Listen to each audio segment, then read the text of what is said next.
For the first hour and a half, Transformers Dark of the Moon is kind of an action comedy with a little bit of suspense mixed in. But then in the last hour, it's the end of the world! Ah!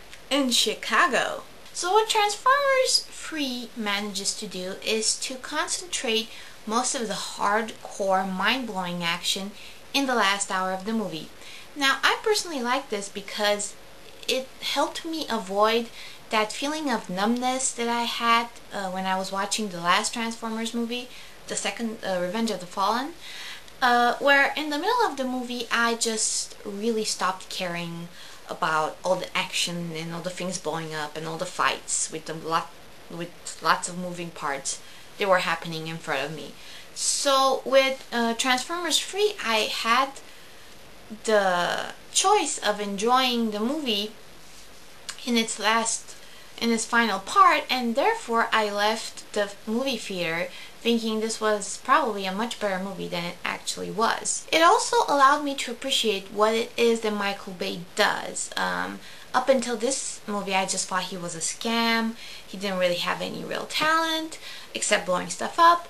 But now I see, he really is a visionary. He really thinks of stuff that nobody else thinks of. And even if they do think of it, they don't have the skills or the experience to give those visions life. The action scenes in Transformers Free, they really made me go like from damn to damn to that shit is just awesome.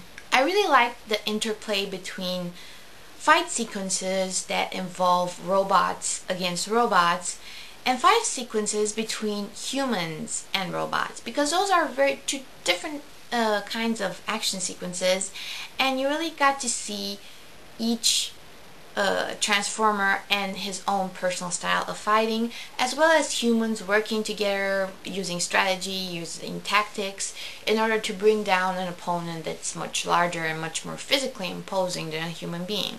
As for that first hour and a half that deals more with the plot unveiling and with the conspiracy theory at the heart of the movie, I enjoyed it, even though it did have its dumb moments, it did have its cheesy moments.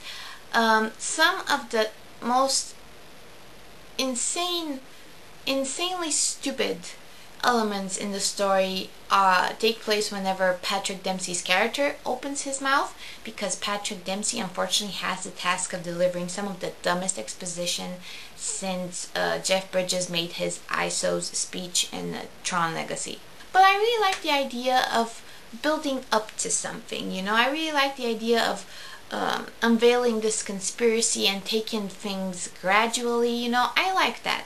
What I didn't like, and where this movie really loses me, is the fact that the Autobots are so devoted to the human race. They are 100% loyal, unwavering, unfaltering, and the humans are just assholes.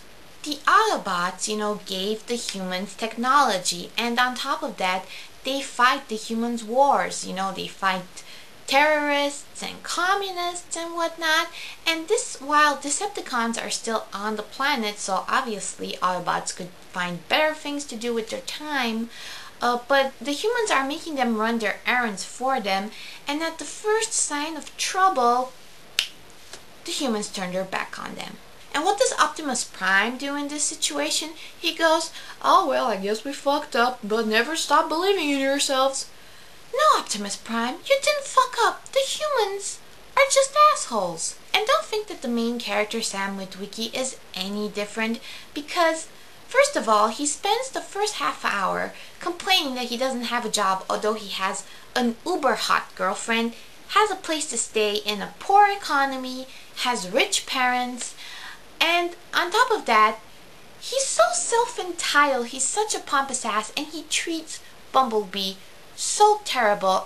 He refers to Bumblebee several times as his car, and it's not his car. Bumblebee is a sentient being, and it's his right to decide if he wants to drive his pompous ass around or do better stuff with his time, like shoot brown people for the US government.